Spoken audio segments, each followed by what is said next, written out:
Hello, everyone, and welcome again to Mastering Dungeons. I am Sean Merwin, back from my much-needed vacation, here with the person who holds it all together, Teos Abadia. Hey, Teos, what's going on? That's one way to describe my sticky qualities. He has the adhesive trait, just like a mimic. I love that. Yeah. You've been dealing with monsters, I can tell. Can you tell? I've had a few monsters on the brain recently. Yeah, I think so. Well, there is so much news that we're going to jump right into it. First bit of news being ICV2 has released their Q1 2021 rankings. So if you've listened to the show before, you know that ICV2 reviews retailers, distributors, manufacturers, and then ranks the games. You have to take it with a big grain of salt because they don't take things like Amazon into account, which I've heard might sell a few books here and there. I heard that too. Yeah. So they say that spring 2021 showed that hobby stores were coming back from COVID closures. However, supply chain issues have remained problematic, especially the delays and increase in costs of shipping, especially international shipping. So, Sean, I've got two things to add here that are interesting. So one is, on Twitter, I saw a report from Kickstarter where they shared that the costs of shipping when they opened up their pledge manager, so, right after it funded all, right. This is in March 2019, they had a shipping quote of $34,500 for everything, right? But then they had to make the thing. Right. So by the time they had made the thing, which was in July 2 years later, the price of shipping had gone from $34,000 to $218,000. That's a 6-time increase for those people who need a little help with their math. And I just heard on Twitter today that WizKids, when you buy direct from WizKids, they're now adding a 5% surcharge, temporary surcharge, something like that, to shipping. Yeah. Ooh.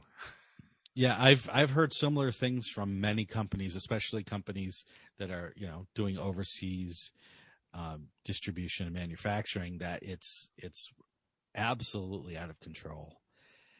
And yikes. There is no promise that it's going to get better, but I feel horrible for those companies that did the math based on what they thought shipping would be, and then to have that cost increase 6 times, not good. Yeah, and I think something we're going to see is companies that are going to try to delay shipping in hopes that it gets better, which is a gamble to take, right? Because it could get worse. It could get worse, yeah. But the hope is that this is all going to... My understanding is there's a mass of problems around shipping containers sitting in various docks, and so the theory that everybody's hoping is this will clear up at some point, it will get better, and then that'll all be improved. But we can't be sure. Yeah, it's not a simple problem. As someone who has dealt with complex logistical problems in other areas, this is like high level theoretical math sort of stuff on moving things from one place to another when you rely on other things happening. And if there was an easy solution to it, it would be solved. So true. Yeah. So we'll see. But back to the actual RPG side of things, their top 5 most popular role-playing games for Q1 of 2021. Not surprisingly, at the top is D&D. Taking over the number 2 spot is Cyberpunk. Ooh. Yeah. Which is, it's surprising, but it's not. In the sense that they just came out with a new edition, right? That's within the last little bit. Yeah, though if I try to imagine what Cyberpunk sales are like, I tend to think that they are an entire category lower than D&D. Oh, for sure. And so then that means that Pathfinder is down in that category again. And that was rather than where they were. Yeah. Okay. And that was my other reason for not surprising, is probably Pathfinder, which is now 3rd, continues to fall as D&D continues to rise. Yeah. Coming in at 4 is something that Teos is now familiar with, which is the Alien RPG. I'm a fan. It's really great. And it speaks to how a company that was kind of unheard of not too long ago has really jumped onto the scene, not just with Kickstarter, but in-store sales, which is impressive. Yep. And coming in at number 5 is 5e compatible, which is a category apparently. And Teos notes in our show notes that this is only the second time that category has actually made the list. So I'm not sure what is included in 5e compatible. Anything other than D&D that's 5e? I think what this is a lump of sort of third-party products. Because what will happen, and I see this at my local gaming stores, that they will buy things they see on Kickstarter, and it can be big things like, say, MCDM. It can be small things, something that's a relatively small, we might not have heard of product, but they think it'll sell on their shelves, and so they will pick that up and they'll carry it. And I think that's what we're really talking about. It could also be all kinds of accessories and things like that. It doesn't have to be just books, but things that are really built for 5e and are using that engine.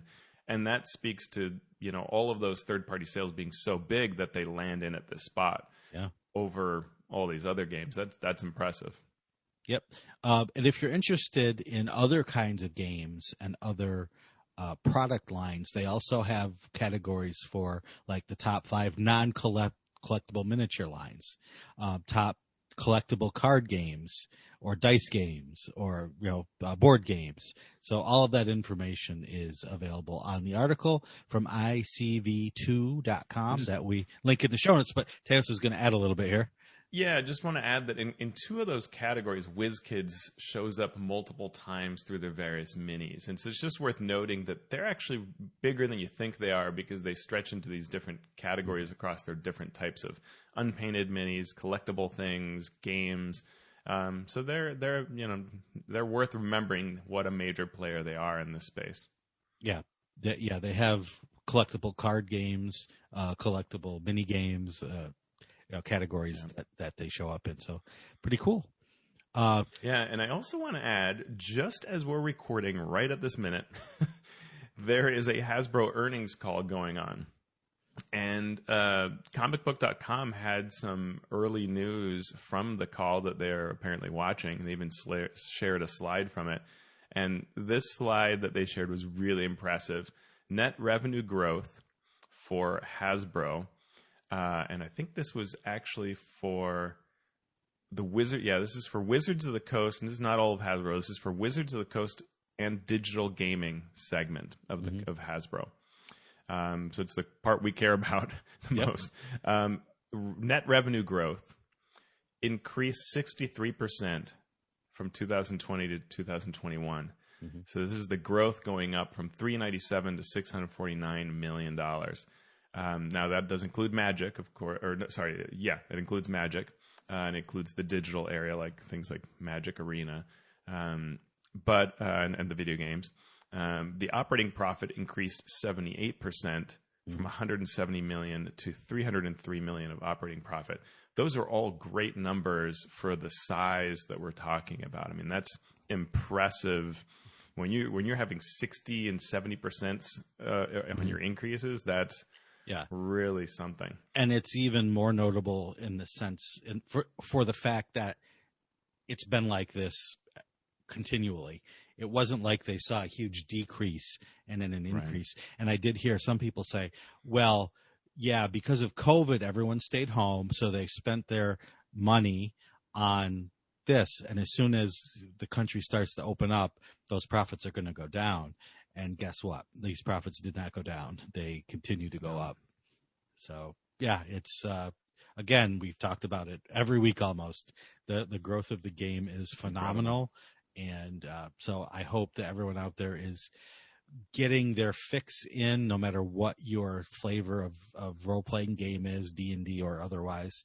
I hope that things are coming out that are enjoying, that are fulfilling your enjoyment of the hobby. Yeah. If you would like to DM at Origins, you can. Origins signups are now open, and Baldman Games will be running an abbreviated 3 days of gaming this year. Normally they go from Wednesday night through Sunday. This year they're only doing Friday, Saturday, and Sunday at Origins because of expected lower turnout. But at baldmangames.com, you can click on the Origins 2021 link and sign up to DM if you are so inclined. It is a great opportunity to, play D&D, get paid to run games, and learn a lot more about this game by running games for new and interesting folks. Yep. You better be vaccinated. Yes. Do that to save not just your life, but the lives of people around you. Dragon Plus is re-out. Apparently. Do you want to talk about that? Yeah, I mean, I'm going to complain a bit because I have this, and maybe my mindset's wrong, but I just feel like when you publish a thing, it has been published. And you can't expect the audience to somehow be tracking changes to the thing you published because it's like a magazine. It comes out, it has a date. And yet, this is the second issue where there were changes. Issue 37, we talked about how the drow lore had sort of been slipped in there. Okay, I guess that's fine, not a big deal. But this time, there were articles that weren't in the original version that are there, and then all this D&D Live coverage, and sometimes it slipped into an article. Like there had been a preview of Strixhaven, and now it has a little more info that was disclosed on D&D Live. So sometimes it's edited in, sometimes it's a new piece. So Fizban's Treasury of Dragons is announced. Now that is a article that's added to it, a new article, and there are new videos in there.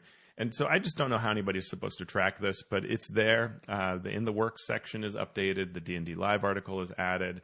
Character Spotlight returns. It was missing before. Now it has a Planeswalker, Dakon Shadowslayer, as a CR22 NPC foe that has some pretty neat magic items.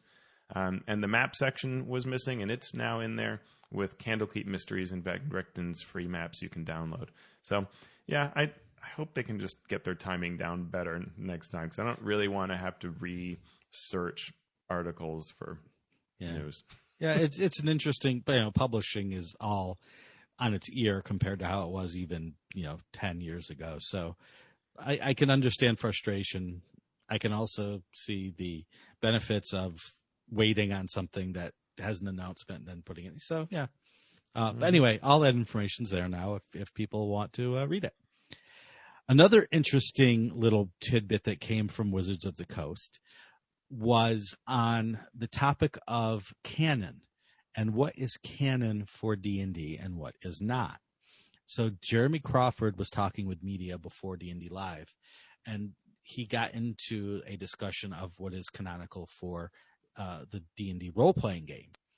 And I won't read you the full quote, but basically he said, the Dungeons and Dragons studio considers everything as everything that's been in novels and video games and comic books and everything else as great expressions of the game, but they're not canonical for the actual game itself. They don't want DMs to feel like they need to read all the novels and all the comic books and play all the video games in order to feel secure in their running of the game. And so anything that's in the product is canon as far as the Wizards D&D studio is concerned, the role-playing game studio. And anything that has appeared in a book before 2014 is also not considered canonical for the 5th edition version of the game. Apparently Chris Perkins was on Dragon Talk, and he made a similar statement as well. Mm-hmm. So, and Jeremy Crawford said that in an upcoming developer blog, they would be talking more about this. And so the question then is posed, well, what do we think about this? and I mean, Teos and I have, we're from different backgrounds. We have different experiences in our lives. And I wouldn't be surprised if we had different opinions on this. So we're going to take a minute to discuss it. I believe you were hurt by canon when you were a small child, and it's shaped everything you believe in. It was, yeah. So what is your take on this? I was hoping you'd start. Okay, I will start. Yeah, go for it. So I've mentioned this before, and I am from a history English background in college, where canon has a very specific meaning. Throughout history, canon originally referred to, or is thought to have been most important in the idea of religious texts. What is going to go into the Bible? What is going to go into the Quran, or you name whatever holy text you're talking about. At some point, someone decided what that was. So those decisions are very important in our world. Sure. What, Shakespeare, when you talk about Shakespeare, what did he write? What didn't he write? What do we think he may have written? What is attributed to him that we think maybe wasn't written by him? All of those questions are questions of canon. So I have always come to the idea of canon as an entity, as something very important, very sacred, very relevant to the way we as human beings live. And, in the sense that Shakespeare, it's not necessarily life or death, but it's important to our culture. So when I see talk of canon in terms of a role-playing game or these sorts of pop culture fandoms, it's not such a life and death thing to me.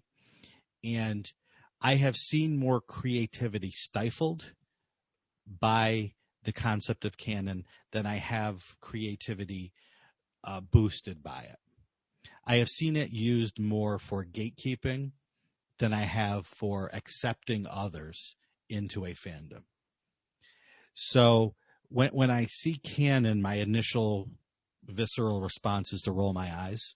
A, because it's usually spelled wrong with two N's, and B, because it is only as important as the people who come to the fandom are willing to make it.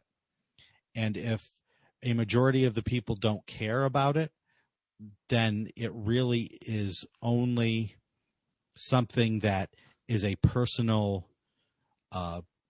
choice, a personal preference, as opposed to something that is holy. So if I try to look at canon, or at this kind of decision by Wizards positively, I think, why did they do this? One is sort of the freedom to not be held to the past, which frees up your design space. So if someone wrote, that Candlekeep is a certain way long ago, which Candlekeep's an example of how writers have written different things across time, some of which we would just say are truly incorrect or can't possibly be real. Right. The idea that the monks in Candlekeep can't count all the towers in Candlekeep probably was wrong. Yes. Certainly not what Ed Greenwin intended. So someone wrote that, and we might say that made it canon, but it's sort of bad canon, so we don't want to be beholden to it. And I appreciate not wanting to be beholden to the things that are sort of problematic, especially as we look at the history of the game and we look at things that drow or orcs or whatever. We don't want to be beholden to all of those canonical things or say they happen that way. And I think that's good, for sure. But to say things like novels aren't canonical and that all non-book things aren't canonical, to me that's a little bit both heavy, and also I feel like it's a bit lazy, in that there is constant work being done when these works are produced to make them good expressions of D&D and good expressions of what's come before. Most good authors work very hard to have those works speak to the history of the game and to highlight it and bring it forward. And so to just sort of say, we may or may not use any of that, I think that's problematic in the long run. Will create uncertainty and maybe even a little chaos in it. And it also is, I think, maybe a little blind to the benefits of what canon has done for the game, because a really easy example is everything to do with Icewind Dale.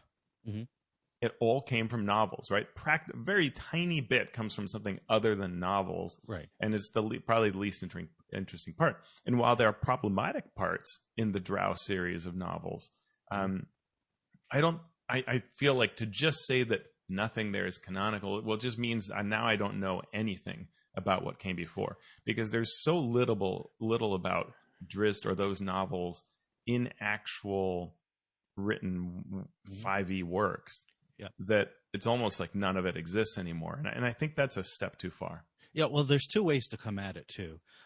You can come at it as a fan, and you can come at it as a designer. And I think one of the defenses, or one of the accusations against people saying none of this is canonical, is laziness.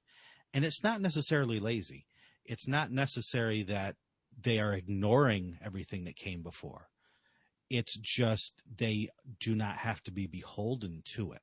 So you can still go back and you can still research, and you can still use things from that as a designer. But you do not have to blindly follow it if it doesn't fit the story that you're trying to tell at the time, if it doesn't fit the times in which we now live, all of those reasons which you touched on. It's not necessarily, they just don't want to go back and read it, so they're saying that. That's not the case. Designers can still and will still go back and look and take the ideas that still work and use them. You just don't necessarily have to be shackled by it. And I think we can agree on a couple of things as fans. As fans, we can do anything we want. We bought the books. We're running our own games. We can do whatever we want. And so in that sense, canon, you make your own canon, and you should. There was one other point I was going to make, and I just completely lost it. So you go ahead. Sure. I mean, making the game yours. I mean, it's sadly an important part of this discussion. I almost want to say that should be so obvious that the game is yours at your table that it shouldn't even enter this discussion, because do with your game at your table what you wish is always true. But more what the part where this hinges on whether it's lazy or not is whether they do the work based on what they're creating. And I think an example of this would be the timeline of 5e Adventures is an absolute mess. Mm-hmm. Not only does it have mistakes in it, like things that are impossible. A and B can't be true if C is true. Mm-hmm. But it's a mess for anybody who wants to figure it out. Mm-hmm. And Graham, POC Gamer on Twitter, talked about this a little bit, where he said, there have been all these amazing adventures that have come out, and we don't know what happened from them. And it becomes impossible to know what is the story of the Forgotten Realms, even though so much has happened. And one way to say it is it's just your story, right? Mm-hmm. Fine. But I think that when we look at fans collectively, there are enough of them that are saying, hey, I want to know how this fits together, right? How do these different adventures interweave? And it's one thing if we said they never do, but they do. We can see time after time where Wizards of the Coast can't help themselves, and they have to speak to previous adventures, mm-hmm. but sometimes out of order, right? Right. And that also brings to the question, what does Wizards owe its fans? Does it owe its fans an answer to that question or not? You as a creator, are you beholden to the fans what your fans want? And I don't think that they owe anything other than do it well. So pick your poison, right? If you're going to have a timeline that works and you want to be able to weave from one adventure to the other and mention them, that's awesome. But now you've got to do that work, because you are saying that 5e adventures are canonical. So do your canon well, right? Or don't. And don't ever speak from one adventure to another. And we don't at all know when they take place. And that's another. But when you start mixing it, don't do it in a sloppy way. And same thing with canon, right? If you're going to say, well, none of that necessarily is true, are you going to start contradicting it all the time, or giving us is every book an alternate reality? Like, it could get really messy, right? Yeah.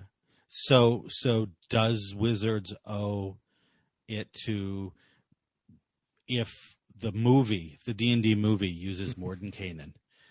Does Wizards owe it to the fans to tell the movie people, no, you can't do that because Mordenkainen blank. In this novel, he did this, so therefore he would never do this other thing. Is that, X-Files is an example of a timeline where we know that they were in quarantine after this one episode for a month. But the next, 2 episodes later, it says they are out doing their things when they should have been in quarantine for a month. Yeah. Does that make the show bad? I think the movie is better if a magic missile is a magic missile and a fireball is a fireball. Yes. You can artistically do whatever you want with it, but I think D&D is stronger when we kind of know what those things are. Or if you explain it, like, hey, whatever the name of the mage is known for their blue magic missiles or their magic missiles that look like doves, Jim Dark Magic style. Like, that's fine. Explain it, right? Like, otherwise, I think you're weakening the collective, because here's the thing for canon, right? It's a collective experience. And maybe that's the transcendence from being sort of the historical angle of what you were saying with scripture in a historical purpose or the works of an author.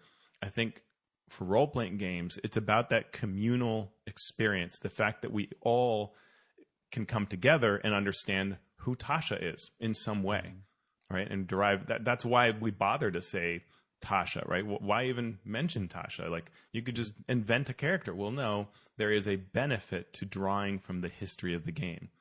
So do that, but don't do it in a lazy, mistake-laden way or in a messy way, a chaotic way. I don't want the Loki multiverse worth of canon possibilities in every product.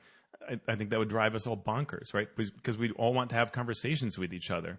And if I were to say Tasha is some completely random thing in one book, but something else in another, well, that wouldn't really work, right? Like, we break down that communal understanding of what the game is. Drizzt, the companions, Icewind Dale. There's a reason that's such a big thing. It has a communal expression through all these different properties, novels, video games, adventures, to where now we all understand it, even if most of us have never met Drizzt in character and probably won't and probably don't want to, but it still benefits us, right? Benefits some of us, right? Or drives some of us crazy. Right? And makes the game worse for some people because, here's Drizzt and, all the baggage that comes with it. But do people go, oh no, here's Icewind Dale? Like, I don't think maybe they do. I mean, we're all different. That's true. That's sort of my point, is what you want, right? What drives you crazy when there's inconsistencies. And I totally agree with you as in terms of the group storytelling and the sort of talking about the fandom and what's great about this game with other people and making those connections. But it's also a game that is meant to be personalized. Yeah. And so when you start to rely on or expect that sort of communal that communal aspect that some of us love, it's completely the opposite for people who have made a cool thing on their own that they feel is now being derided because they went off and because Elminster in my game is this way. And we have a great time with that. And I don't care that you say in this novel Elminster did this, because this is what we like. And by talking about it so vehemently, I hate to use the word gatekeeping because that has a very specific meaning. But it tends to place a judgment value on things that aren't it. Yeah. But I think, again, I think at the table, sure, Elminster can be blue. We can do whatever we want to do. But the question to me is more, should one adventure have Elminster have blue skin and another one have green? I guess you could, but why? Or if canonically in older works, Elminster lives in a tower, but now we're going to have him live in some, totally different place. Mm-hmm. One can do that, but sort of why, right? Like, it's great. An individual DM, sure. Perfect. You have a reason why that resonates, or you think it'll work a certain way for your group. That makes perfect sense. But I just feel like there is a benefit to the collective number of DMs, probably most of them older, that have a vision for what Shadowdale is like, where Elminster lives, and what the tower is like, and who lives there with them. That creates a sort of shared experience that then any DM can massage and change. But if what we have is confusion to begin with, I don't know. I feel like then there's that shared experience is eroded, right? Maybe. But I mean, that begs the question: can things change, right? And should they? Should Saltmarsh always be the sort of backwards fishing town, or can we update it? Can we say, "Hey, things have changed here," and be free to do that, as not just as fans but as designers? These are good questions. I know. It's almost like we could do a whole show on this. We almost are already. Wow. So, yeah, it's fascinating. So some folks have already on Twitter been chatting about this with us, but yeah, I'm curious what everybody thinks about this. Yeah, I mean, we can spend a little more time on this if people would like, but yeah, and maybe when that developer blog comes out, we can see absolutely. How they say it. Other news, the Legends of the Magic the Gathering Adventures in the Forgotten Realms is a article that talks about, of all things, canon. So you want to tell us what James Wyatt did here? Canon doesn't matter, but James Wyatt runs through some of the important NPCs and monsters in the Dungeons & Dragons Magic set, and this is basically an enormous lore dump where James Wyatt talks about the legendary personages and creatures from Mordenkainen, who, by the way, is from the Forgotten Realms. So is Acererak. So is Loth. Or anyway, somewhere in there are some Forgotten Realms people like Zariel and Cadiabri and Faraday. Although I guess Zariel not really. And there are some dragons like Icing Death. That one's from the Forgotten Realms. Clauguliamatar, one that I got to work with. So all of these kind of big NPCs and monsters, famous personages that show up in the Magic the Gathering card set, James Wyatt comes back and tells you about them, shows off the really cool card art, and then what's really neat is actually names the adventures or source books where you can find them, and I thought that was pretty sweet. Yeah. Yep. So that is up on the Magic side of Wizards.com. I'm going to skip that one because I want to come back and talk about all of those together. We'll just mention the fourth free Magic the Gathering D&D adventure has been released. I think I want to come back and talk about all four of them at some point as a whole. Well, and I think there are 5. Yeah, there are 5. There's another one. Yep. So we'll wait till all 5 are out, and then we'll talk about them. Yeah. On the business side of things, Evil Hat has shared their financial information for one of their Kickstarters, Thirsty Sword Lesbians. And it's an interesting look at the business side of things. Evil Hat has been very generous with their shared information about how they run their business. And if you think a $300,000 Kickstarter makes you a ton of money, you can go look at what Evil Hat had to spend in order to fulfill that Kickstarter, and how that $300,000 isn't quite $300,000. Yeah, it leaves them $88,000 after all their costs, which they break down, and that's to be split with their partner, and there are royalties and things like that. So, and that has to cover their salaries for all the time that project took, and all kinds of things like that. Theoretically fund future projects. So it's good. It's I think a necessary read of how challenging this industry is and what small companies do and why they need our support. Yeah, and it's especially valuable for people who think that publishers charge too much for their products. Yeah. And expect everything to be $1.99. That is an interesting look at how much it actually costs to create something. Yeah, there's this other little tiny bit of news that Critical Role's Darrington Press is now relaunching the Tal'Dorei Campaign Setting, which was originally published by Green Ronin, but it went out of print. And Matt Mercer, James Hake, and Hannah Rose. James and Matt were the original authors. Obviously, Hannah Rose is joining them to rewrite this.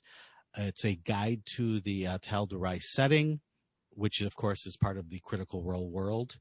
Now it has 5e stats for magic items, subclasses, backgrounds, more creatures, and stat blocks for the members of Vox Machina. It doubled or nearly doubled the page count, and it advances the timeline 2 decades from the Mighty Nine, which is the second Critical Role campaign. Yeah, and releasing maybe late this year, probably early next year through Darrington Press. So that means no Green Ronin, no Wizards of the Coast. And at one point there had been this sort of like, hey, maybe there'll be more books or a series of books with Wizards of the Coast. If that's happening, it's not with this book, which is interesting. Yeah. The interesting thing is this is a re-release of that original book. Yeah. So it's unclear if there is a direct relationship between Wizards and Darrington Press and Critical Role now, or whether that re-release was just its own thing. But even more interesting is that Beetle and Grimm's, which does deluxe versions, boxes, props, and everything for many of the WotC published adventures, are doing a deluxe version for this book. Yeah. So we'll see how that plays out. It's pretty cool. Hey, and you've also been on some shows recently. It's been busy and wonderful. Yeah. I was on the Tome show for Edition Wars, which was looking at all the different editions of the DMG. Now it's on the 5e. They've had some amazing guests, but they were able to lower their standards to allow me on the show. To get you on, that was nice of them. That was really nice. Courtesy. I think I had blackmail on them or something. Right. So they had me on to talk about Chapter 6, Between Adventures, which, I mean, I love me some downtime. So. Yep. And then you were on D&D Beyond as well. Yeah. I mean, I was there just for the theme song and for awesome host Amy Dallin. I joined author Riley Silverman. We had a great time discussing what we know about the upcoming Fizban's Treasury of Dragons, how excited we are. We showed off minis and talked about all the dragon lore that we adore, as well as all the exciting surprises that we've been hearing about. So it was a neat kind of way to fan geek out about all this. I'll have to go get some more of Teos. I don't, an hour, a little over an hour is not enough of Teos for me. I have to go get me some more. In case of emergency, break glass, click on D&D Beyond YouTube. Break YouTube.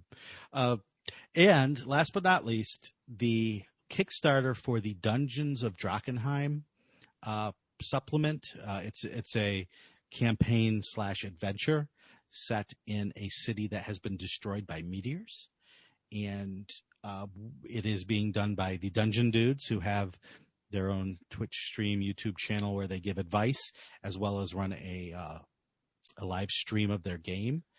And we are at $935,000 with 4 days to go. So when this show drops, there will be 1 day left. I assume it will be flirting with that $1 million mark. We're already at 9,200 plus backers. You get the campaign setting and the adventure and minis and maps and dice and videos with tips on how to run the adventure if you support the Kickstarter. So if that seems like something you'd be interested in, there will probably be 1 day left if you download the show immediately when it drops. So give it a look. I mean, fabric map. There's some cool things in this Kickstarter. Yeah, fabric maps. They're nice. Wow. So I feel like we did an episode, and now we're going to talk about Chapter 5 of Van Richten's Guide to Ravenloft, The Monsters of Ravenloft. This is the last chapter that we're going to talk about since we've jumped around in the book. But if you want to find out what we thought about the other chapters and what are in them, you can go back to our previous episodes. to get that information. And I'm sure Teos will have a handy guide on alphastream.org at some point telling you how to get to all of these places. Yeah, it's already up, and I'll add the it's there. It's there already. It's there already, and I will, as when this last one drops, I will add the link, and then you can have your full indexed view. All right, so let's talk about Monsters of Ravenloft. The first section of this chapter talks about ways to make more horrifying monsters, making regular monsters horrifying, or using monsters in horrific ways. It is overall pretty good advice for any campaign, not just for a horror campaign. They talk about 6 ways to transform regular monsters into horror monsters. And they give these 6 tips. They're monstrous origins, notorious monsters, describing monsters, monstrous tactics, monstrous traits, and monstrous minions. So we're going to touch on each one very, very briefly. Monstrous origins. What they say is monsters in a horror setting like Ravenloft don't have to be members of a species or a group. They don't have to have the same backstory that they have in a regular campaign. So if you want to take some aberration and you can just stick it in to your campaign, to your adventure as its own special sunflower, as its own special thing. And then you can give it its own origin story and twist it to whatever your needs will be. Yep. Anything to add on that? So this and some of the other sections, I had trouble sort of finding how this resonates. Like it's all good. Mm-hmm. It just didn't wow me the way the other sections. I mean, the other sections really often wowed me with the level of knowledge they imparted. Mm-hmm. And how they did it for either an experienced or a new DM. Yeah. And here I think it's kind of soft suggestions rather than really useful tips or enough of the how-to. And I wish the writing were a little more instructive, I guess. Yeah, they do give a couple of examples in this monstrous origins, but it's basically what I said. They're like, take a Yuan-Ti aberration and just divorce them from the whole Yuan-Ti background. And it's just a thing that you can say, this monster appears, and give it whatever background you want. Next was notorious monsters. Pretty much the same thing as above. It's good advice no matter what. You tell the characters about the monster before they actually meet the monster. Give them its description from eyewitnesses who have escaped or lived through an attack by this monster. And it just ups the tension for when they actually meet the monster. Good advice. This is really, really great advice. I mean, just even a simple zombie, right? If you have like a blood splatter on the floor of the room before you encounter it, or claw marks or something, and just even that sort of stuff ups the horror feeling as they're preparing to go into the next room, kind of thing. Yep. So next is describing monsters, and they give 3 tips for describing monsters. Obviously, take some time to describe the monster to the characters when they first interact with it. Tell them what it looks like. Well, we'll get to the tips. First, engage all the senses. So as you're describing it, describe looks, sound, smell, hopefully not taste, but maybe taste. What it feels like when it hits them, those sorts of things. To just emphasize it, something that we may, if we're running a regular sort of adventure, we don't take the time to do. Just take a few seconds to do that. You don't have to do it every time the monster attacks, but if you do it the first time, it uses its special ability, or when the first time it attacks, or the first time it's hit by a character to describe those sorts of things. Emphasize the wrongness of the monster. So players will have in their minds the idea of what this creature will be, or how creatures normally act. So when it's outside of the norms, put an emphasis on that when you describe it. How the eyes of the monster, rather than being focused, are wandering about. And anything like that. And it's especially important when you do it and emphasize a specific trait of the monster, whether it's an attack or a defense or something, because then it brings the narrative element of the monster in line with the game element of the monster. Yeah. And the last tip under describing monsters is make it personal. So don't make it personal in the sense that, player A has a fear of spiders, so I'm really going to really going to emphasize the personal hatred that this player or fear this player has of spiders. Not like that. But make it personal in the sense that you give the player the chance to think about something on their own terms and then tie it to the monster. They don't really give a great example of this. Yeah, I don't love the examples. So here's the example I gave. Say the monster has a fear ability or an ability that brings some sort of mental despair to the character. Ask the player, what moment in your character's life did they feel the most afraid or the most despair? Then when they tell you that, you haven't even said that's what the monster does yet, but you're putting them in the mindset of their character and about that. And then you can say, love it. That's exactly what your character feels like. The time when they were at the orphanage and they were being bullied, that's what you feel like right now. So that's letting the player name their thing and then tying it to their character, and you're there. Yeah, that's lovely. I love that. And it's funny because they sort of say, don't dictate a character's actions. And they kind of do that.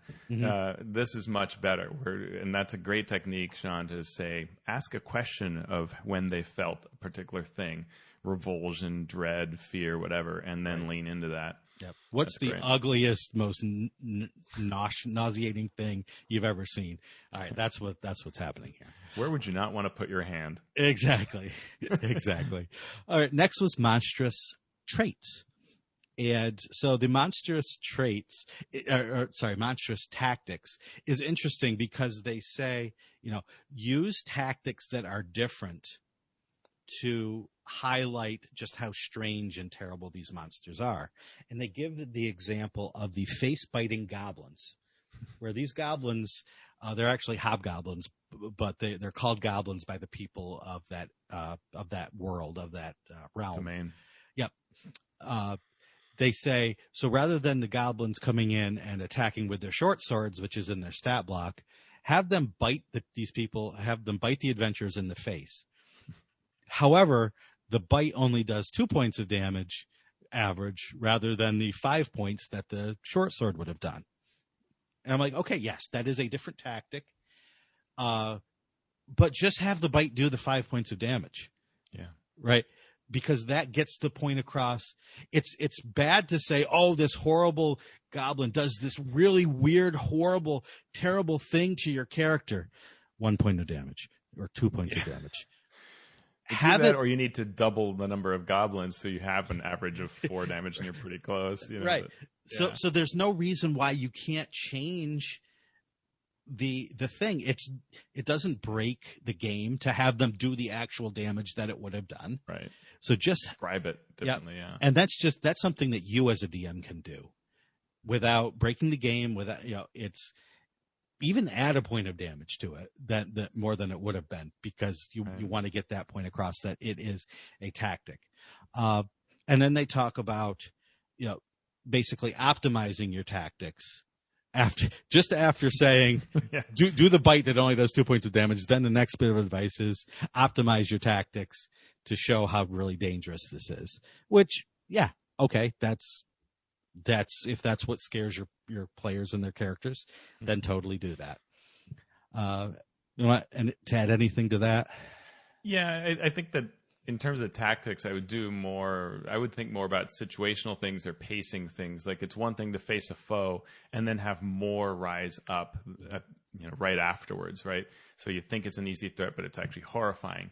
Or that they're jumping out of sealed crates and there are a ton of sealed crates, so you don't really know how many there are. So more like things like that to me would be what would achieve horror and dread, right? There are sarcophagi and some of them pop open little by little with fearsome things in them. Then that is, I'm worried and I don't know what it is that's going to happen. Like, that's right. There are lots of ways that you, as a DM, as Teos said, gave an example, that you can do to put this unease in the players, even if it's not a very dangerous combat. As Teos said, to have 20 sarcophagi and the first 2 rounds, something comes out of each. The players start thinking in terms of the numbers that are presented and going, we can't face 20 of these. So it's a great way to mess with their minds without making it overwhelming in the combat part of the game. Next is monsters' traits. So you can switch traits between monsters to give them, a sense of wrongness. So I used earlier in the show the adhesive trait, right? So you could just stick that on an ogre, right? You stick to the ogre, and it's different and it's weird, and then the players begin to think, oh my gosh, what are we going to do? What is this thing? It looks like a hill giant, but we're sticking to it. What else is going to happen? All of those things. But try to stick to the ones that have a horror evoking element to them rather than just something that's more powerful in terms of combat. So, make it strange, make it different. Yeah. And I think the important part is telling that story of it, right? So that we understand why, like a banshee that they mention, the horrifying visage or, the whale, like those are all interesting things, but don't just do it because you might kill characters. It's because the banshee as a creature is super interesting when we know why it cries, when it's part of the story, right? And the best banshee encounters are ones that tell us about the banshee. So same thing, if you're going to go and add a banshee cry or a horrifying visage, then tell us that story about this monster that you changed up. And so your tell your players, right, that. Yeah, and if it's a very powerful ability like a Banshee Cry is, give the players who engage with that story the chance to use their story knowledge to evade that. Right. So if the goblin, the strange goblin creature that has the Banshee's wail, if you say the name of its favorite pet that it lost, and that's why it's doing this, it can't use that ability. All of that is important, not just to hit your players with it, but to engage them in the story of it, as Teos mentioned. Yeah, and that's way more fun. I mean, your characters will have way more fun in encounters if they're doing things like preventing the monster from using its horrid feature by soothing in some way, than they will just beating it down every time. Yep. And the last was monstrous minions. So they're giving several examples of abilities that minions to a larger threat might have. One is alien mind. So if you try to affect the mind or read the thoughts of one of these minions, you have to make a saving throw or become stunned, because what's going on in this minion's mind is so messed up. Same thing with minion's mind, where it can't be controlled or charmed because its connection to its master is so strong. There's a sacrificial minion. When the minion dies, its master regains 4 times the minion's CR in hit points. So that could be, at higher levels, that could be pretty powerful. But at higher levels, the DM sometimes needs some things that are pretty powerful. Yeah. So I like that. Selfless bodyguard. The minion can use a reaction to take a blow for its master. We've seen that in certain monsters already. And then the telepathic minion is pretty self-explanatory. The minion and its master have telepathic connection. Anything to add? Then, no. I like the next section, which is they sort of, it's not quite a wrap-up, and I almost wish it were a wrap-up. What I really loved is they'd taken all these lessons and pulled them together into an encounter. That would have been neat to showcase the whole design. But they sort of add to the concept and then take it in a slightly different spin, where they say creating unique monsters. And they say you can create a unique terror using all of these lessons. So you have idea of a troll that ambushes adventurers while they rest. And then you start playing with this and saying, well, what if it has the grappler trait of a mimic, the amorphous trait of a black pudding, and give it a story that it hides out in bags of holding and sort of travels through them. And then it'll sort of come out in this weird amorphous troll form and attack a sleeping person. And the best way to do this is to tell the characters about the story of this bag man and how it haunts bags and bags of holding and things like that. And of course, you've got to give them a bag of holding. Right. Exactly. And as they're being sold, terrifying. as they're being sold the bag of holding, or the first time they encounter a sage while they see, oh, have you ever heard of the bag man?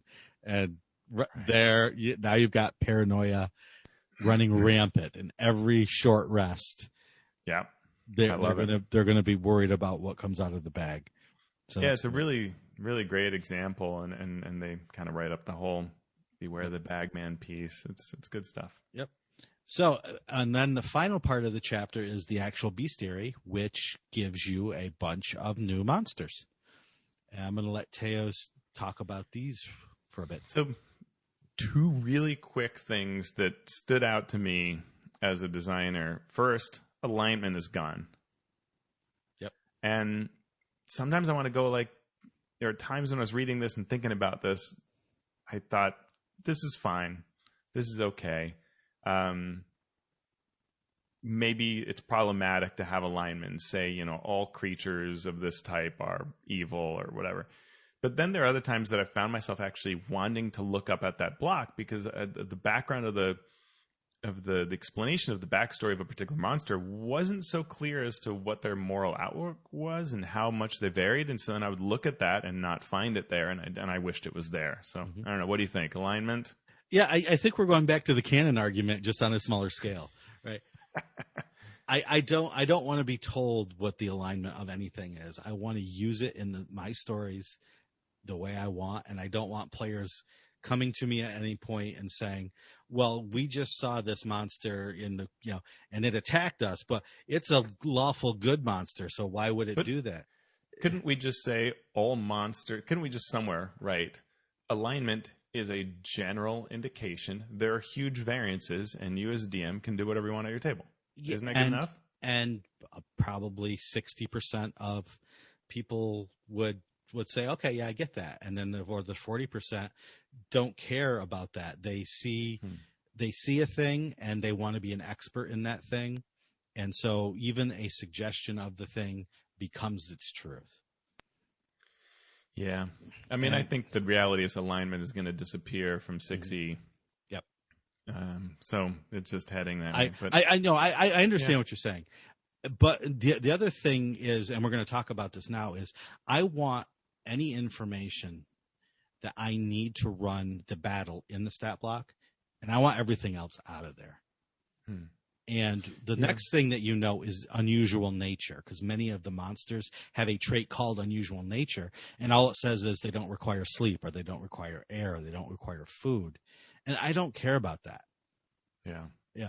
And I equate alignment with that, because I'm going to use this monster the way I want. I don't need to know while I'm running the adventure in that stat block what its alignment is. I need to know other things about it. Put its alignment up in the fluff text. I'm cool with that. If you want to say they generally do this. Yeah, that's fine. I remember in 2E, the three-ring binder series of monster compendium monsters, those always tended, I liked that design a lot, at least at that stage of my life. And it had these sort of repeating sections like ecology, I don't know, mannerisms, like sort of that kind of thing. And monster after monster would always speak to these things. So, if I knew that I would get the moral outlook either in the text or in a section, cool. What I don't want is to not know what this real intention is, like if it's not clear. And similarly with this unusual nature, I mean, I just assume undead don't need to breathe unless you're going to tell me otherwise. I don't need 4 lines or more eaten up of the stat block on this. Get it out of there. And I hear you and I are on the same page. Just put that in descriptions if it matters. But in general, this is where I'd expect that undead means something. Right. Undead so just are all... go with that, right? Right, exactly. Ooze means something. Yeah. Maybe describe that as 4th edition did, what that means separately, which it is interesting. 5th edition doesn't really do that, right? The types are just a vague, it's a concept, rather than a series of traits. And I don't know that it needs to be a series of traits, but I think just some general things like this can be in that section, or in the monster itself, not in the stat block. Yep. Yeah, it's it's an interesting, as designers, it's interesting to see the shifts in this. So we get a go ahead. No, you got it. we get a bunch of monsters here. They cover a wide range of CRs from 1/8 to 21. And how about if I just run through them and we do some quick color commentary on them? Sounds good. All right, Body Taker Plant, CR7 Plant. What movie is this, Sean? I believe it's Invasion of the Body Snatchers, Alex. Yes, that is correct. If you can it can grapple you with vines, pull you into its central chamber. It doesn't say how many creatures at a time can be in the central chamber, which I thought was a bit of an omission. Mm-hmm. But inside, you gain exhaustion every hour. You apparently can't get out. And if you die, you come out as a podling. So an individual creature, this is really bad news for them. But the podling is only CR half. You're a physical copy of the other creature, apparently perfectly physical copy, perfectly made. DC 20 wisdom check to realize it's a copy, but we do have a neat kind of table of behavioral quirks. So I had trouble figuring out how to use it in a story kind of way. Yeah. But you wouldn't necessarily want it to happen to the PCs, but having to the people around them. But it's important to remember that a podling is only a copy of the creature, and while it has some sort of semblance of its memories, it is not the actual creature. So it can't you can't digest an archmage and go around casting wish. Right. It's literally just a half CR creature that can slam with a slam attack. Yeah, and that's it. Yeah, and this monster, and we'll see it in a couple others, where there's a higher CR monster and then a lesser version, but it's such a disparate between 7 and 1/2. That's a hard adventure to write. Yeah, and I wish they'd brought them a little closer so that it would work better as encounters, right? If you're and as a story and an adventure, it's going to cohesively work. Yeah, it's sort of, the podlings are more a story plot element than they are a monster that's going to be a threat. At least that's the way I looked at it. Yeah, and then I say, well, then I want a monster that works, a podling to work differently. But all right, whatever. Yep. Boneless CR1 undead. This is super creepy. Yeah. Love this. It's the skin of a creature is what it is. And the lore tells us, and the lore sometimes in this book is really good around these pieces. It tells us you can pair it with something like a skeleton and have this kind of come off of the skeleton, so you combine those two monsters that way. That's awesome. Yep. It can crushing embrace you to wrap around a smaller creature, and you have to save or take damage at the start of your turn or the boneless's turn because it's grappling and crushing you inside. Everything that you said plus, this is a great monster. As a CR1 monster, be careful because it has a multi-attack. So it has 2 slam attacks. If 2 slam attacks hit, they each do 5 points on average of damage. It says a CR1 creature, maybe you're level 1, level 2 when you're fighting this. So if the 2 slam attacks hit, that's 10 points. And they're plus 5 to hit, so they're not weak in that sense. Then it can use its crushing embrace as part of the multi-attack. And that's only 5 points of damage as well. But they have to make a saving throw at the start of each of the boneless's turns. So they do get a chance to escape. Right. But if they don't escape, 15 damage. That's 15 damage for a first level character. If you don't escape and then make that strength saving throw to resist its crushing embrace, where you're also blinded and unable to breathe while being crushed. That can be pretty beefy. So just be aware when you're using that that creature. So then we get Brain in a Jar, CR3 undead, classic creepy monster. It detects living things around it. It can use Chill Touch, Mind Blast, and various spells that are all meant to feel like psionics. It's a great monster to use, and there is a neat version of it that walks around in Icewind Dale, Rime of the Frost Maiden, that it's also worth checking out. Carrion Stalker, this is another really, really good monster. CR3 Undead. It's like a chitinous mass of pincers and tentacles. Begins as a larva that infests a corpse. So you can have them emerge from undead, which is a super cool idea. They're fighting zombies and then these things burst out. It's pretty good. It attacks with 3 tentacles. Each one has the chance to attach to a target. And if that happens, it can pull itself into the target space. Once attached, it can do a larval burst once per day in a 10-foot radius, and everybody has to save or be poisoned. And if you're poisoned, you have larvae that are infesting you. Oops. And then you take 7 poison at the start of each of your turns, which is not insignificant. And if you die from this, larvae will grow into new carrion stalkers. Yeah, and it's not just if you die from this. If you are reduced to 0 hit points because of this poison, you die immediately. There's no death saves. So that at challenge rating of 3, if players, this is the importance now of knowledge of characters. Do they know? Because if they don't know this when they're starting this combat, they're just going to do their typical, if he falls, it's okay, we'll get him up. Oh, guess what? He fell and he's not getting up with your cure wound spell. This is worth telegraphing. To characters, like have like a page from a journal of someone relating how terrible this was or something, so they know, because that's terrifying when you know that you can't allow yourself to get to 0. That's much more terrifying. And the other thing is that larval burst, it has no time limit. It's not for 1 minute you're poisoned, it's forever. Now, you do get a save every round, but if you continue to fail that save over and over and over again, you'll just die. You're taking 7 points every time. So, that's also something to be aware of.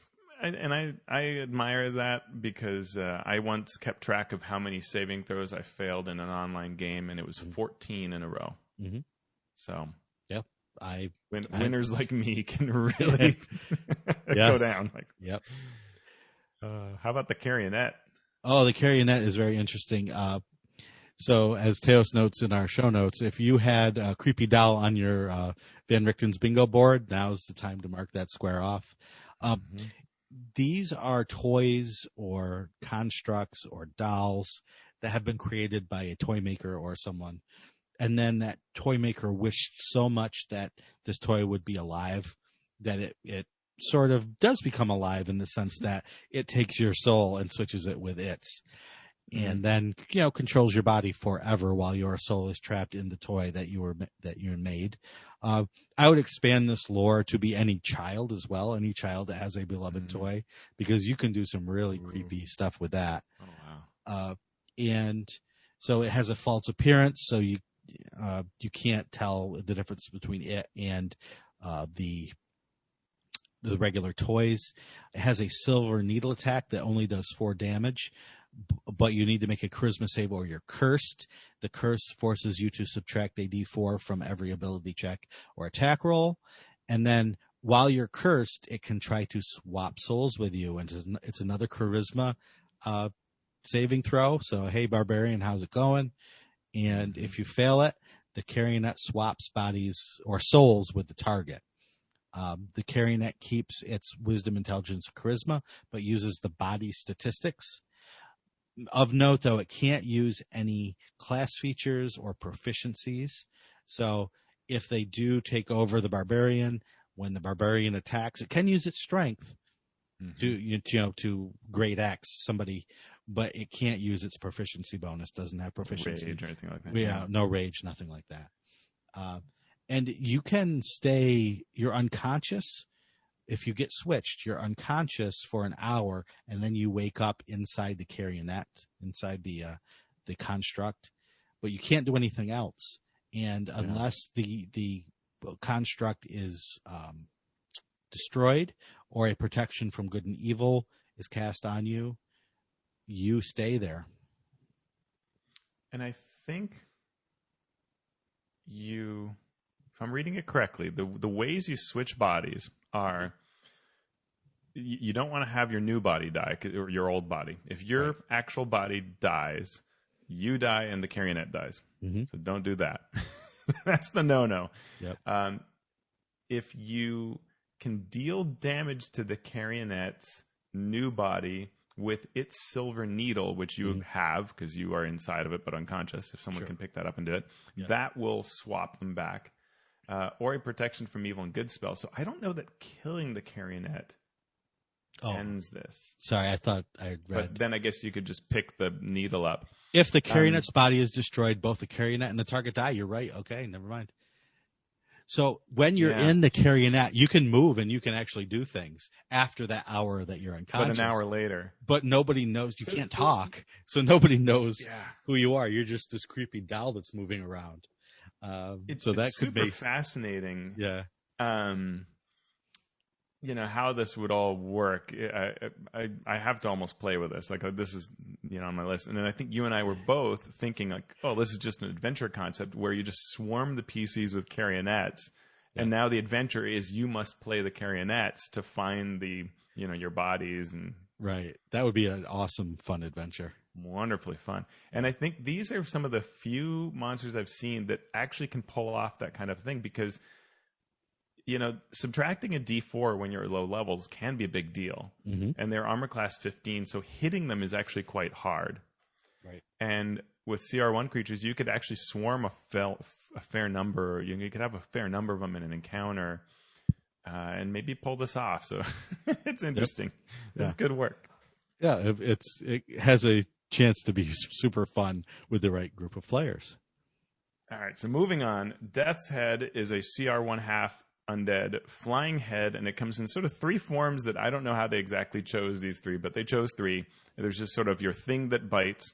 Then there's a Medusa head that petrifies, or a Nothic head, with a mind-bending bite that limits the actions you can use. Yeah, my advice here is when I started reading this, I'm like, oh, cool. They said for each monster type, there's a different form of the head. I'm thinking, okay, I want to see like a dragon death's head. I want to see an undead. But they just gave these three types. So here's for you designers out there. Here's a nice design test. Make a different type of death's head for each creature type. Dragon, ooze, giant, you name it. And what would that look like? Keep it at the same CR1/2. But what does the giant's head do? Does it butt you? Right. What does the ooze head do? Does it envelop you? What? This would be a great test for the folks who are in that design challenge that's going on. I love it. Yep. Wow, great, Shawn. All right, so then we get the other part of it. We just got the Death's Head. Now we get the Dullahan, which is this headless undead warrior, CR10 undead, mythic monster using the design we saw in Theros, where if it's reduced to 0 hit points, it comes back at 97 out of its 135 hit points. It summons 3 death heads to its aid, and it gets special mythic actions. The summoning death heads is really weird because this is a CR10 monster. So summoning 3 CR1/2 monsters to aid you that have +3 to attacks. What's the point, Shawn? Yeah, not unless they're going to use the help action every time. I guess they use that. It's just because they're not going to hit much, and when they do, they're not going to do much damage. So, just it's really more of a story thing. Yeah. It's also like if you're searching for your head, why do you have all these heads? It can hurl fiery. I guess it just keeps collecting heads that aren't the right head. I don't know, but it can hurl a fiery skull. One thing it does do that's kind of neat is it has a battle axe that if it crits, you must do a con save or lose your head. An interesting design. If you don't need a head, or if you have legendary actions, then instead of losing your head, you take extra damage. I thought that was interesting. Like you can't behead a creature that has legendary actions if you're a Dullahan. Okay. Yeah, I'm okay with that. The legendary actions and mythic actions are okay. I did the monster math damage on this. Overall, it's a little low on monster damage, but it's an interesting story. And I think if you just swapped out those CR1/2 heads to actually be something that threatens, or make some special heads like Shawn was talking about, then I think it could really work. Yeah, the Gallows Speaker is a CR5 undead. It forms in places where many people have died, such as a gallows. And its attacks are flavorful impressions of the deaths that's seen or that the target may have seen. or may come to see. Yep. That was cool. Yeah, it has some neat sort of, that kind of mind-twisting, future-seeing kind of angle was done fairly well there. Yeah. The Grimishka are pretty... I focused on sort of the low-level ones just to see. And the Grimishka is very interesting, and I use interesting in every possible intonation of that word. So the Grimishka is basically a devil cat gremlin. It's undead, but it is monstrosity. Actually, did I write undead? Did you write undead? Wrong. Okay, my bad. Monstrosity. So it's sort of the rust monster to what the rust monster is to fighters. The Grimishka is to arcane casters or spellcasters. So it's a CR 1/8 creature. So right there, you're like, okay, it shouldn't be able to do a heck of a lot. It has a bite that does 3 points of piercing damage plus 3 points of force damage. So it's doing high 6 damage. So it's doing a D4 plus 2 plus a D6. And when you are within 30 feet of a Grimishka, and remember there's challenge rating of 1/8, so you may have several around you, even at low levels. If you cast a spell within 30 feet of it, it can choose to take a reaction to have one of 3 things happen. Equal chance on a D6. 1 to 2, the Grimishka emanates magical energy, so each creature within 30 feet of it must succeed on a DC 10 Constitution saving throw or take 1d6 force damage.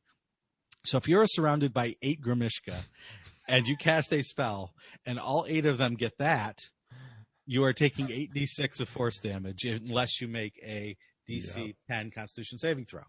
Okay, that's something. On a 3 or 4 on a D6, the Grimishka surges with magical energy and regains 3 hit points, 1d6 hit points. Okay, that's fine. On a 5 or a 6, the Grimishka explodes and dies, and one swarm of Grimishkas appears in its space where it died, and then the swarm attacks you. Now, a swarm of Grimishka is CR2. What could go wrong? So if you have 6 Grimishka and you just cast a spell without knowing what's going to happen, and all 6 of them do these weird things, with 6 Grimishka, for a first level party, it's like a medium encounter. If two of them are going to explode and possibly do 2d6 of damage to your first level characters, some of them are going to heal, and the other 2 are going to turn into CR2 swarms. So now you have a super, super deadly encounter for first level characters, like 5 times the XP value of what you 1,050 bonus XP. Yeah, of from what you had 300 started. to 1350. Wow. And the swarm at CR2 is no joke. No. Because if you cast a spell at it, if it's a 3rd level or lower spell, which it probably will be if you're fighting it, it will always miss. If it succeeds on a saving throw. And if it's an attack roll spell, it will redirect it with its reaction to another creature. Even worse. And its bite does 12 plus 7 force damage. So if it hits, it's 19 damage on a bite. And it can get into your space so that you can swarm into you. So you're like just locked in there. And it automatically succeeds on saving throws. That's what I was trying to say earlier. Automatically succeeds on saving throws against spells of 3rd level or lower. And attack rolls always miss. And then it can use its reaction, if it is missed, to redirect a spell with an attack roll. So you're shooting your rays at it. They're going to be redirecting and automatically hitting. Not has a chance of hitting, automatically hitting the creature of its choice. The thing about this is swarms, the key to swarms is usually you're like, oh, well, let's use AoE through spells. Right. Because or just plain old spells, because they are resistant to bludgeoning, piercing, and slashing because they're a swarm. Mm-hmm. Well, guess what? The magic can't affect them, and if it had an attack roll, it redirects. So it is such the learning curve on this encounter. Yep. oh, this could be such a hard encounter. It makes me want to put it in an official level on adventure, just so people would talk about it for years, the way I talk about the Silt Runners Dark Sun encounter, because this could be just legendary bloodbath levels. And what drives me crazy is this is a low-level monster. I want this at CR 20 with that limited spell immunity up through 8th level. And, if you cast a spell or if you have magic items within 30 feet of it, it does things, right? I want this sort of wild and powerful stuff to be able to challenge 20th level, not 1st level. I had that same thought with the Carrionet, that kind of idea of just such massive, here's how the world works in a way you never thought it would kind of monster. I agree. High-level monsters should be able to do these kinds of things, and they tend to be not like that. Yeah, and it doesn't take up a lot of room in a stat block either, right? It's very simple, 2 sentences, 3 lines, boom, you've got it all. All right, so next we have the CR9 Jiangshi. This is inspired from Asian lore, and one of the domains leans into these heavily. It's a vampiric undead. It has interesting weaknesses, like seeing its own reflection. And then what I thought was super fascinating, if it's touching or wearing a holy symbol. So I guess you got to decide whether you want to impart that knowledge upon them. It could be really neat if you do so, especially if the creatures are the characters are underpowered compared to the Jiangshi. Mm-hmm. It can draw energy from a creature within 30 feet. And this is sort of a burst it does, and if it affects it'll deal damage regardless. So when it does this action, it then gets the ability to fly and move 10 feet faster than it usually does for 7 days. Really, really neat. Yeah. If you die from that energy blast, you rise as a white, so there's that too. And then it can polymorph to change shape, beast, humanoid, or undead, retaining its usual statistics, but just changing the form. Kind of neat. I didn't hit any of the higher level monsters, so I am at your mercy now for the rest of them. Well, the Loop Garou is what you would do if you said, I want to take a werewolf and I want to super it up, right? So this is a CR13 monstrosity shape changer. And it's pretty good. It has advantage on attack rolls against any creature missing some hit points. That's great. A DM can easily, put in some damaging terrain or an earlier trap or something like that, and now you're at advantage on all your attack rolls. Its lycanthropy is super hard to shake, so it has a story angle to it where you must slay this monster. So you could combine this with getting away or having to cure someone. There's a lot of story potential in the stat block. You can change shape to humanoid form, dire wolf, or hybrid, and like usual werewolves as stat block for each of those things. And it can do some neat things like the legendary action to attack or to pounce or change form and bite all in one. So pretty good stuff. The damage is fairly good for its CR. So this is a fun one. I thought it was pretty good. I like the story angles. One that's a little bizarre, the Necricor, is sort of the ichor of maybe that dripped off of an evil god or the remains of a failed lich. They show it in a jar, which is kind of how you must trap it, and we're told in lore that people will trap these things, but then they'll get loose. The only way to kill it is you must douse its remains with holy water or place it in a vessel on hollowed ground once you've defeated it. Otherwise, it's going to come back. It has spider climb. It's basically this ooze-likey thing, pseudopods that paralyze, necrotic bolt that it fires off.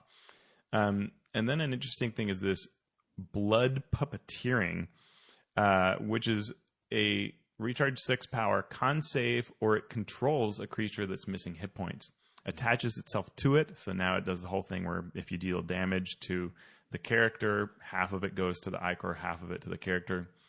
And it telepathically controls it. And this and another monster both have wording around how it controls actions that are a little bit confusing, because it's not clear if it's saying that on the character's turn, the character can still take an action or not.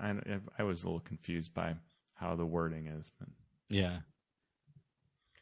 Anyway, then we have a Nosferatu. So we're trying to hit all the vampire flavors here. CR7 version of a undead vampire. CR8. It regenerates when not in sunlight, takes damage in sunlight. Spider climbs. It drains hit points with its bite. And what I liked a lot about this one is its blood disgorge. It reminded me of the super cool 4E Undead Scourge that would vomit up blood. That's what this thing does. It does so on a 15-foot cone, and con save or necrotic damage, and you can't regain hit points for 1 minute. So that can get pretty tough. Then we have some really interesting lore about these priests of Osibus. The lore here is around when Strahd had not yet become a vampire. He worked with the Olmquist, with this character Olmquist, and they would try to go off and adventure and do good things. But eventually, when Strahd became evil, the Olmquist Inquisition formed to try to prevent this kind of thing happening in the future. And one of the enemies that the moral Strahd had faced off against was Osibus. Osibus was betrayed by his priests, who feared he would eventually consume their souls, and he loses his physical form but became a dark power. The priests of Osibus, because they turned on Osibus, were cursed, and the curse is, you're immortal, but I won't let you know when I'm going to remove your immortality, kind of thing. Okay. And that seems weird, but the whole point of the stat block is that when they die, they roll on a table, and they will probably come back with a really cool feature. It's called Boons of Undeath. And it can be significant, like I can cast Circle of Death. And it can be interesting, like I burn away my flesh and I'm a flame skull now. So it can be really interesting, but they generally, I think, still keep their stat block. And then there is the chance that they actually don't come back and they're just they die. And they have a soul blade. When they attack with the blade, they can, if they kill a creature with it, they can then form a shadow later from the soul that they drew in, and actually it becomes a tattoo for a little moment, and then they shed the tattoo to create a shadow. Really fascinating design. It is really neat. I love the stories behind that. Yeah. I'm going to give Teos a break and say next is the Relentless Killers. So if you're like, what about Jason and Michael Myers? How are they going to come into this? Here we go. We have the Relentless Slasher and the Relentless Juggernaut. They are CR8 and CR12 fiends. They're basically vicious butchers serving out a fiendish pact where they can just keep coming. They keep coming after you. The slasher causes a bleed effect. So if you get hit, you take the damage, plus you bleed every round for a d6 damage. You get hit again, that bleeding is 2d6 damage. And as each additional strike hits, that bleeding goes up by a d6. I love that mechanic. I wish it wasn't so easy to get rid of. All it takes is magical healing, and everyone has a potion of healing in their pouch, right? Or, So I would love to have it be, because you also, if you can't do magical healing, it requires a DC 15 medicine check to bind the wound real quick. So I would love to have it be a DC 15 Arcana check to make the magic strong enough to actually staunch that bleeding. Yeah, and this ties into what you were talking about before about, these are high CR monsters. The Juggernaut is CR 12, and they're fiends. Make them tough, right? Yeah. The Juggernaut has some additional flavorful attacks to slow an opponent or to knock an opponent prone, and a deadly shaping ability that shapes the environment into something that it can actually hurl at a target. Kind of cool. Yeah. Yeah, I got really excited when I read Implacable Advance, which is this legendary action where it just moves super fast, and I saw that it dealt 55 damage to everything in its path, and then I realized it's every object in its path, and I was like, oh. Yep. And then you've got basically the serial killer charts about what it does after it kills. The killer turns its victim into a work of art. It leaves poems or messages behind.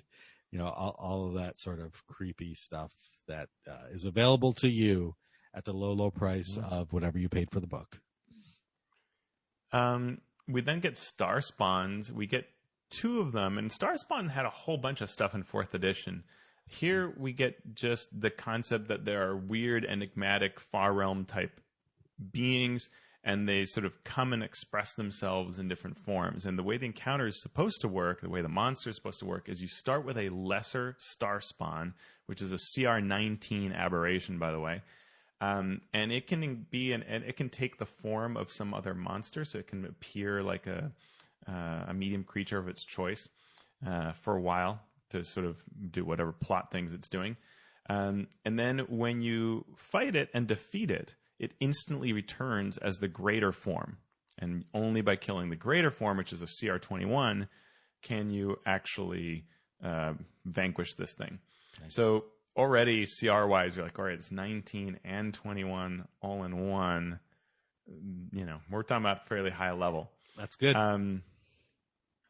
The greater form is a huge pillar of violent flesh amalgamating all it has previously consumed. The lesser form is roughly bipedal, agitated mass of organs, self-cannibalizing alien orifices. I like that wording. And appendages it has previously consumed. Yep. Nice. Yeah, and there's some pretty decent things. One of the most interesting piece was the greater form can expel bile that deals acid, and if you fail your saving throw, a gibbering mouther shows up next to you. I love it when that happens. Yeah, that's interesting.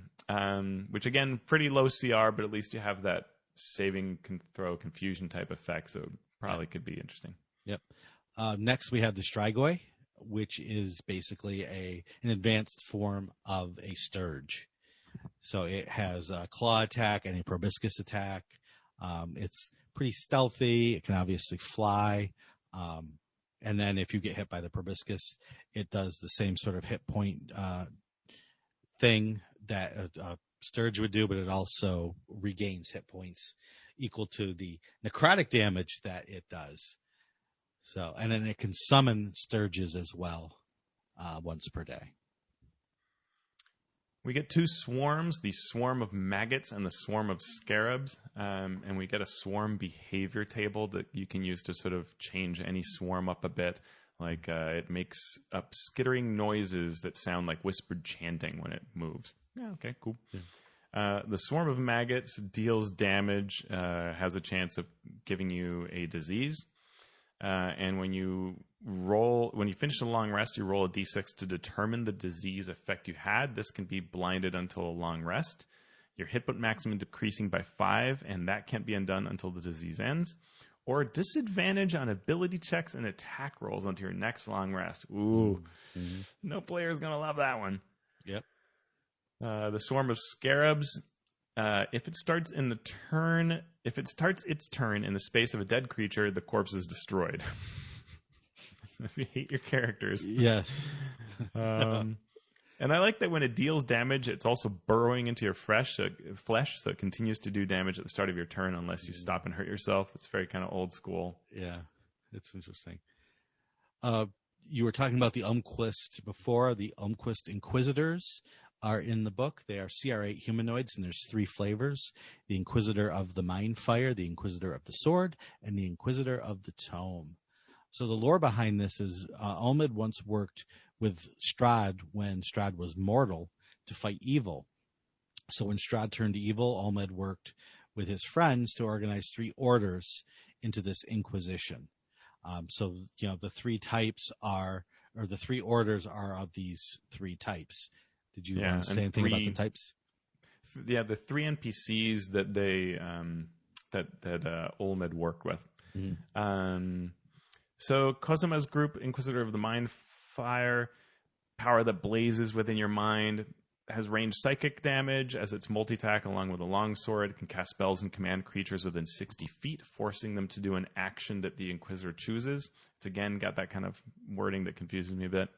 The Inquisitor of the Sword, which is the group headed by Ansel, all about psionic physical mastery. It can heal itself and remove a condition at the start of every turn. It can attack and teleport, cast spells and teleport as a bonus action. Pretty cool. The Inquisitor of the Tome, Tristian's group, telekinetic scholars. These have a force bolt that pushes. They can do spellcasting. They can implode, which I didn't really understand why the power is implode, because it's not like they're gone, but then they deal AoE damage. I don't know. And then a reaction to deflect an attack, raising their AC by 4 to a total of 18. These are neat. I think they're a great stat block to look at when you're looking at fantastic, strange foes. You could reskin these very easily to work together and be, an enemy party or, weird eldritch empowered foes, something like that.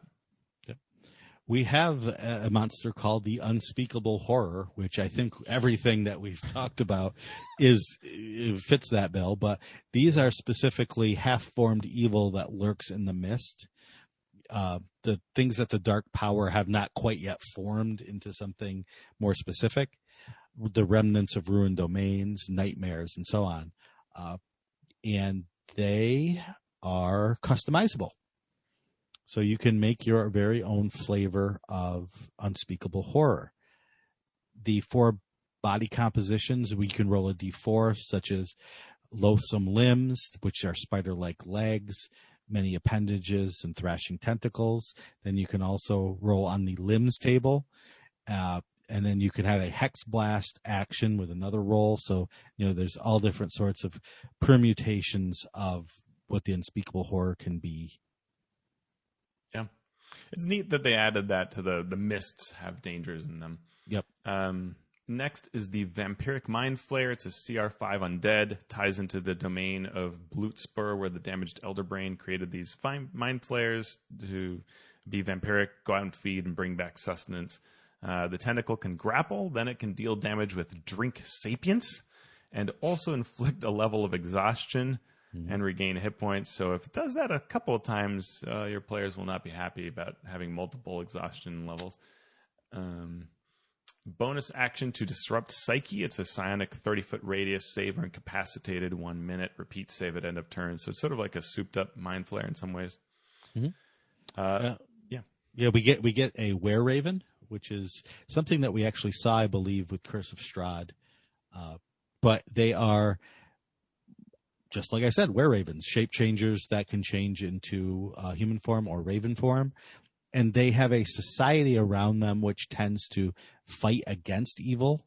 So they tend to keep to themselves, but they will also be very charitable. They will give things that they have found to help others, and generally fight evil, fight against Strahd. So then we have zombies ending the book. The zombies have first an initial zombie apocalypse information in case you wanted to think through what that's like, and it gives you some options that use the new monsters here.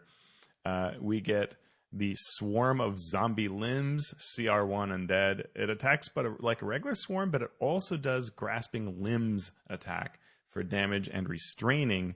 And to add some real trouble to this, you repeat the save at the end of your turn, and if you fail it, you take damage. So it really can be this sense of like the things clawing at you. Mm-hmm. Zombie Clot is a CR6 undead. This is sort of a huge mass of zombies that somehow have sort of stuck together.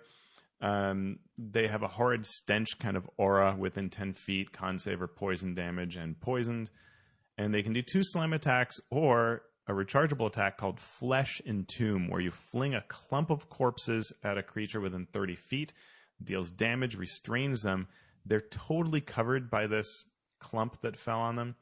And the only way to get out is to deal damage to it, which I like that kind of mechanic. It's sort of unusual. So you must divert your attention from attacking the zombie clot enough to free the character who's otherwise going to take a bunch of damage each turn. I like that kind of concept. We don't see a lot like that. Yeah. So that's a lot of monsters that you can... We even have a Plague Spreader. Oh, I forgot about the Plague Spreader, yeah. So this is a CR4, our very last one. CR4 Undead. It has an aura within 10 feet. Creatures starting their turn must make a con save or be poisoned and can't regain hit points. It does a slam attack. And just once per day, it can do Violent Miasma in a 30-foot radius, con save for damage or half. And if you die from that, you rise as a zombie. The natural adventure building thing here would be to have a number of humanoids around that are weak, right? Like just normal villagers or something, and then they will turn into zombies. So if you want that kind of a horrible scene in a marketplace, these monsters will certainly do that. The zombie plague spreader. I always look for a horrible scene in a marketplace, but that's just me. Well, that's because you shop at the mall. So it's true. It's true. Where else would you have the zombie apocalypse start but at the mall? So there are the monsters, and there is Van Richten's Guide to Ravenloft strung out for you over several episodes. That was a great book. Yeah, really good. We both really enjoyed it. I know I did, and wish I had more time to run some adventures in any of these domains. But it's a great book to mine for ideas, mine for story, mine for game mechanics, or mine for information on how to run not just a horror campaign, but any sort of campaign where you are really engaging the players in a visceral way. That's a great point. This is the kind of book that acts like an old school box set. Like it just, you could have endless adventures here. I mean, if you just tried to play in every domain, you'd never finish. All of the advice was really top notch. So I'm excited about what the team at D&D is doing when I see a book like this. Like this is really good stuff. Yeah, yes, it is. So thank you for listening to our reviews, and thank you for our patrons. If you would like to become a patron of the show, you can go to patreon.com/MMP. Teos, where can people find you on these interwebs? You can find me at alphastream.org. Subscribe and get free stuff. You can find me on Twitter at alphastream. And what about you, Shawn? You can find me on Twitter at Shawn Merwin, or you can go to the forums at forums.misdirectedmark.com to talk to us. Or if you want to give us some comments on the show, on any of the topics we discuss, you can go to Twitter and follow at MasteringDND and talk to us on Twitter. Mastering Dungeons is a Misdirected Mark production, the media arm of Encoded Designs. So, Teos, now that we've finished this massive tome of horror, what are we going to do now? Let's not spread the plague in a 10-foot radius. I will do my best. Wear a mask.